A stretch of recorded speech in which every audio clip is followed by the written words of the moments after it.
자, 42번째 풍례익괴를 보세요. 초효죠.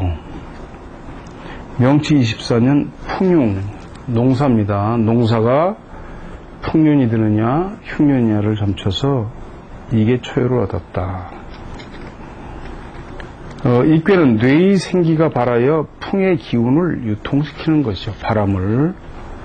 천재사에는 바람과 천둥의 고동에 만물이 생육하는 것이므로 그 근본이 되는 것을 이름하여 익이라고 한다 그 말입니다. 여기 보면 자꾸 이제 뭐 국가가 나오고 뭐 어쩌고 하는데 그럴 필요 없이 넘겨서 이제 금년에 풍흉을 점쳐서 익괴를 얻었다는 것은 풍뇌의 도움으로 행운을 얻은 점이기 때문에 오곡이 풍요함을 알 수 있다. 효사에 있는 이용우의 대작이란 천혜의 시기를 놓치지 말고 밭을 잘 갈고 비료를 주면 잡초를 제거한다면 가을에 큰 수확을 기대할 수 있다는 것이다. 이것이 원길무구라고 하는 것이다. 응? 자, 그 다음에 2호를 보시면 친구 모씨가 찾아와 어느 부잣집의 가정사를 점치고 싶다 해서 이게 2호를 얻었다. 여기도 여러 가지 그 국가 얘기가 많이 나와요, 점점. 그걸 쭉 놔두시고 맨 밑에 쪽으로 내려가면은 국가란 이 같은 것인데 한 집안을 점쳐도 똑같이 주인이나 친척, 대리인 등이 비용을 절약하고 밑에서 일하는 사람들을 아끼며 엄정하게 징벌하거나 소작인이나 빈곤한 자를 돕고 이들이 이산되지 않도록 덕을 베풀며 대중을 기쁘게 할 때는 신의 마음과 조상의 영의에 전해지므로 나에게 의뢰하여 점칠 필요도 없다. 이것을 혹익지 십봉지구 불국위라고 하는 것이다. 네? 그래서 이제 이렇게 선하게 해라 하는 얘기를 이제 했다는 것이에요. 3호는 이제 점례가 2개입니다. 첫 번째 점례는 친구 모씨가 운기를 점치고 싶다 해서 이게 3회를 얻었다. 익괴인 풍뇌는 조화를 도와 만물을 생육시킴으로 이기라 한 것이다. 이것을 사람에 비유하면 일에 전력하여 운이 좋아지고 남의 도움을 얻어 이익을 얻는 때이다. 지금 3회를 얻은 것은 이익을 얻었음을 기뻐하여 더욱 이익을 탐하게 된다는 것이에요. 그렇죠? 왜 그러냐면 혹익지 흉사예요. 이익이 있는 데다가 흉사를 더해 흉한 일을 한다 그 말이죠.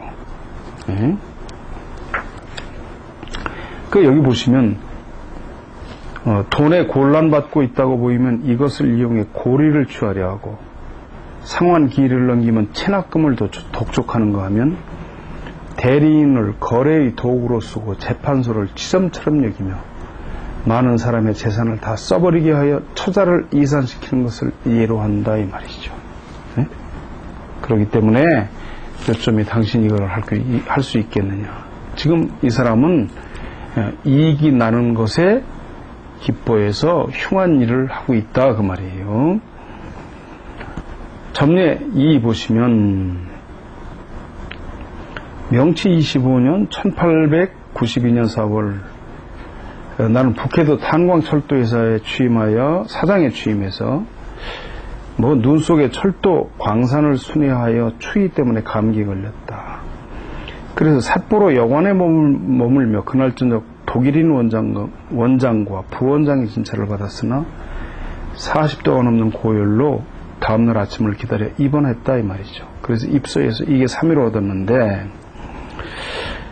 익괴는 매사 익을 더하는 상으로 병세에 대해서도 같다 이 말이죠. 익지형 흉사는 의외의 흉사가 더해짐이 아닐까.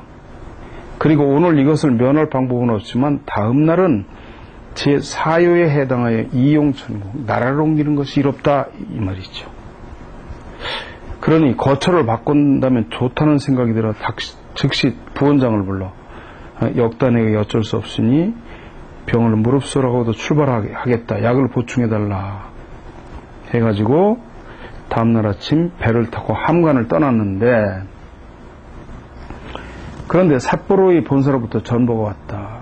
어제 저녁 삿포로 시내에 큰 불이 났는데 내가 전날 묵었던 여관이 바라지점과 가까워 큰 피해를 입었다고 했다. 나는 이 전보를 받고 이용천국이라는 사이에 감탄하였다 이 말이죠. 이 참 굉장히 아주 해안을 지닌 분이죠. 사요를 보시면 친구가 찾아와 모 고관의 운기를 점치고 싶다 해서 이게 사요를 얻었다. 이제 위는 쭉 내용이 같고 중간에 보시면 지금 모 고관을 점쳐 사요를 얻은 것은 상우의 사람에게 신임을 얻은 때이고 육사는 상의 구호 천황의 신임을 얻어 민정을 알고 이를 고무시킨다는 상이다. 응? 생각컨대 북해도의 이궁을 조용해 여름 2달간 천황의 피서를 상신하여 받아들여지는 때이다. 그렇죠? 그래서 쭉 해가지고 끝부분에 가면 모 고관은 미리부터 성충으로 인정받아 신임이 두터웠으므로 성공한다고 점쳤고 친구는 크게 기뻐하며 참으로 길사의 점이니 속히 고관을 만나야 말하겠다며 서둘러 들어갔다. 오요를 보시면 전단이 2개 아니죠. 오요를 보세요. 친구 모씨가 찾아와 말하길 어떤 사람이 양자를 드리고자 하는데 앞으로 기림을 점치고 싶다 해서 이게 오요를 얻었다. 이건 내가 움직이고 그가 따르는 꾀이죠. 내가 하고자 하면 그는 내 의견에 따라 협력하고 함께 일을 이루기 때문에 이라고 하는 것이죠. 손이라고 하는 것은 내가 움직이지 않아야만 그쪽에서 따라오는 것인데 이건 내가 움직여야 그쪽에서 따라오는 것이에요. 지금 양자를 점쳐 지 오요를 얻은 것은 대기라다. 이 양자는 귀하의 의향에 따라 매사 세심하게 행동하고 항상 양보의 마음을 헤아리며 정성을 다해 친척이나 친구를 대하기 때문에 귀하는 안심하고 집안일을 맡기고 재산을 양도할 수 있을 것이다 해서 길하다 점을 쳤다는 거죠. 자, 이제 상요죠. 상요는 점례가 2개가 있습니다. 첫 번째 점례, 친구 모씨가 운기를 점치고 싶다 해서 이게 상요를 얻었다. 이건 가업이 번성하여 이익을 얻는 꾀로 운기를 타고 전념하는 때이다. 지금 상요를 얻은 것은 너무 서둘러 이익을 구하여 진퇴 출입이 모두 이익과 관련되지 않은 것이 없다. 그렇기 때문에 이 밑에 보시면 무조건 이익을 탐하기 때문에 남이 시기하여 오히려 뜻밖의 화를 입는 때이니 이를 막익지 혹격지 입신무랑 흉이라고 하는 것이다 이 말이죠. 친구는 내 말을 듣고 걱정하면서 들어갔다. 점례 2번째, 명치 26년 1893년 친구 오공경 차랑이 부탁하여 은화의 하락 결과를 점쳐서 이게 상유를 얻었다. 이 꾀, 내 꾀의 지는 황색이죠. 그리고 외께인 소는 백색이다. 백색은 은이고 황색은 금이다. 황색 위에 백색이 있는 것을 보면 은화 하락의 원인은 은이 금보다 산출량이 많기 때문일 것이다.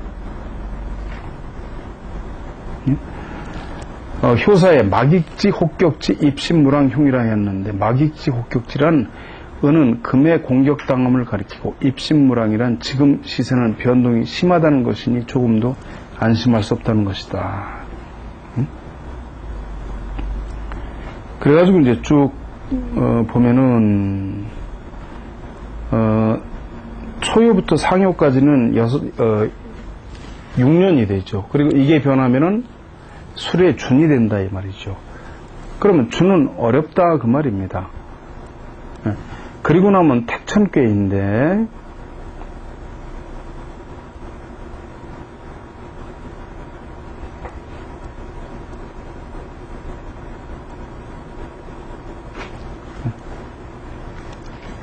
결국은 이 은화가 하락되고 은이 좋지 않다라고 이제 점을 쳤다고 하는 그런 결과입니다.